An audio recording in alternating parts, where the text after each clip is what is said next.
여러분 안녕하셨습니까? 스마일쿡의 김홍란입니다. 이제는 떡집에서나 사서 드시는 떡 백설기, 100일 때도 또 여러분들 다 맞춰서 이렇게 나눠 드시죠? 백설기라는 그 떡의 의미가 아이가 태어난 지 100일째 될 때 장수하라는 의미로 해먹었던 떡으로 여러분들 알고 계시지만 실상은 그거보다는요, 그 애에 아주 앞으로 잘 될 거를 온 동네 사람들과 함께 나누기 위한 의미로 100집을 다니면서 그 집들한테 축하 인사 말을 듣고 거기서 얻은 쌀을 모아서 그 쌀을 가지고 떡을 해서 해 먹었기 때문에 백일떡이라고 백설기라고 했다고 합니다. 그 떡은 어느 집이나 100집이나 쌀을 준 것을 다 알고 있기 때문에 절대 혼자서 먹을 수가 없었겠죠. 100일 잔치 겸 부주한 그 쌀과 그걸로 한 떡을 가지고 서로 나눠 먹으면서 즐거운 하루를 보냈던 그런 의미 깊은 떡이 바로 이 백설기입니다. 여러분들 방앗간에서 해서 드시는 것도 좋지만 반말씩 맞춰서 그렇게 많이 드시지도 않으실 거예요. 조금씩 만드셔가지고 생일날마다 해서 주시는 거 좋고요. 수수경단 9살까지는 또 해서 주셔야 되는 거 알고 계시죠? 두 가지 다 여러분들이 소홀하기 쉽지만 여러분들이 아이들이 10살 때까지 될 때까지는 꼭 해주셔야 된다고 저는 강조하는 떡입니다. 수수떡은 붉기 때문에 붉은 귀신들이 싫어하기 때문에 오지 말라고 막아줬다는 떡으로 또 알고 계시는데 또 사실은 그거보다는요, 삼신 할머니가 수수바떡을 그렇게 좋아하셨답니다. 그 떡을 해서 좋아하시는 할머니 비율을 맞춰서 아기가 무탈하게 아무 탈 없이 건강하게 10살까지 잘 클 수 있도록 삼신 할머니의 도움을 청하는 의미에서의 떡이었다고 합니다. 이렇게 저희 나라는요, 재미있는 일화가 떡마다 음식마다 많이 들어있습니다. 오늘은 100집에서 모아온 쌀은 아니지만 그 쌀을 가지고 백설기를 하도록 하겠습니다. 그릇에 따라 여러분들이 갖고 계신 틀에 따라 쌀량은 조절하시면 돼요. 지금 이 기준으로 한 쌀을 여러분들이 산수 계산을 하셔서 조금 크면 더 많이 또 더 줄여서 조그맣게 하실 수도 있겠죠. 쌀은 5시간 이상 담가 놓으시고요. 담가 놓으신 다음에 1시간 정도 이런 소쿠리나 건그레에다 쏟으셔가지고 1시간 이상 물을 쭉 뽑아내신 다음에 절대로 물이 남아있지 않게 쭉 뽑아내신 다음에 그렇다고 위에는 쌀 부분이 너무 말라서 쌀을 다시 물에 불려야 되는 일이 없도록 하셔가지고요. 1시간 가장 적당합니다. 방앗간에 가져가셔서 백설기 할 겁니다라고 말씀드리게 되면요. 아주 보슬보슬하게 소금도 넣고 물도 넣고 내려주실 겁니다. 그런데 한 가지는 안 넣어주실 거예요. 설탕이죠. 오늘은 설탕 사용하시면은 한 컵당 유기농 설탕 한 큰술 조금 안 되게 사용하시면 되고요. 꿀 사용하실 경우에는 오늘 분량대로 사용하겠습니다. 꿀마다 조금 당도라든가 향이 조금 차이가 나서 여러분들이 그거를 조금 좀 조절해서 쓰시는 게 좋겠는데요. 아직까지는 뭐 밤꿀 정도만 안 쓰신다면 토종꿀 정도는 뭐 거의 비슷하게 자파꿀이나 아카시아꿀 비슷하게 쓰실 수 있겠습니다. 자, 꿀을 넣고 손가락으로 이렇게 잘 저으셔서요. 이미 소금은 들어있어요. 여러분 소금을 안 넣고 빠주셨을 경우에는 여러분들이 소금 계산하셔서 넣으셔야 되고요. 방앗간에서 다 빠오실 때 물어보세요. 아저씨 소금은 넣어주셨나요? 혹시 물은 내려주셨나요? 만약에 물을 안 내려주셨을 경우에는 물 넣으셔야 되죠. 거의 뿔량이랑 같은 양의 물 넣으셔가지고 내려주셔야지만 떡이 아주 차지고 쫄깃쫄깃하게 쪄지게 됩니다. 자, 이렇게 비벼서 덩어리 없게 가끔씩 찰떡 하실 적에 이렇게 비벼주는 거를 맨날 하던 습관에 의해서 떡 뭐 하루에 한 달에 1년에 떡을 보통 저 같으면 한 30번 정도는 한다고 볼 수 있는데요. 그렇게 손에 붙어서 맨날 하다 보니까 아무렇지도 않게 하다가 또 떡을 설리게 하는 경우도 있습니다. 그럴 때 주된 원인은 여러분들이 찜기를 어느 거를 사용하시느냐 그거에 또 달려 있고요.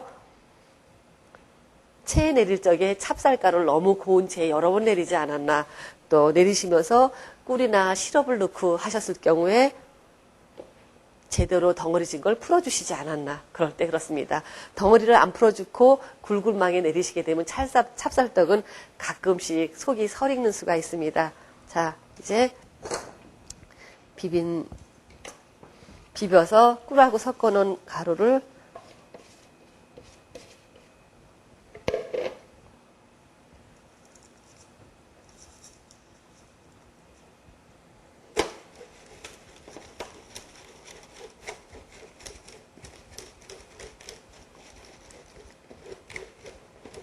여러분 백일떡 백집에서 쌀가루 얻어오는 거 잘 모르셨죠? 애들 자랄 동안 수수떡 꼭 집에서 불려가지고 해줬잖아요.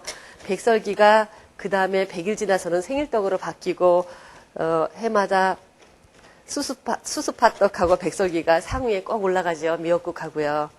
또 묵국에 대한 일에도 제가 말씀드렸죠.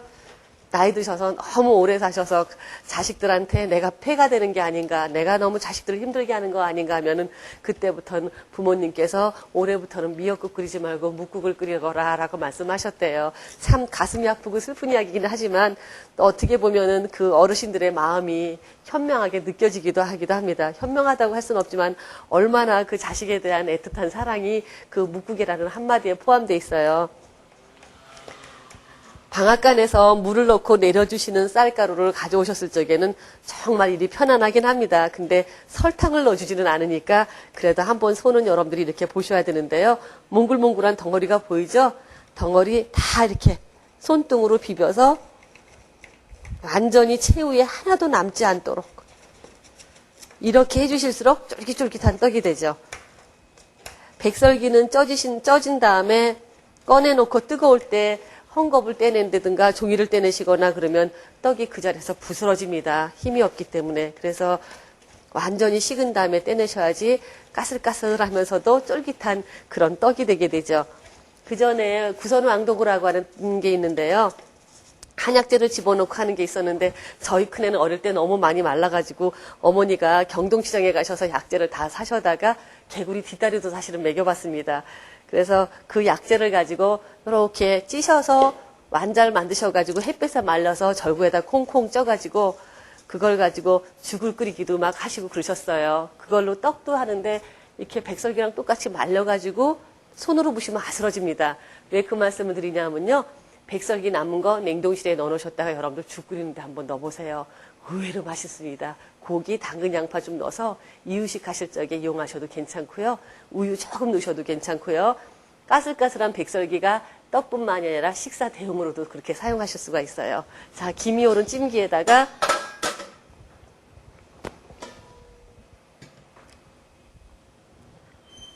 물에 적셔서 꼭 짜준 면보 풀 집어넣으시고요.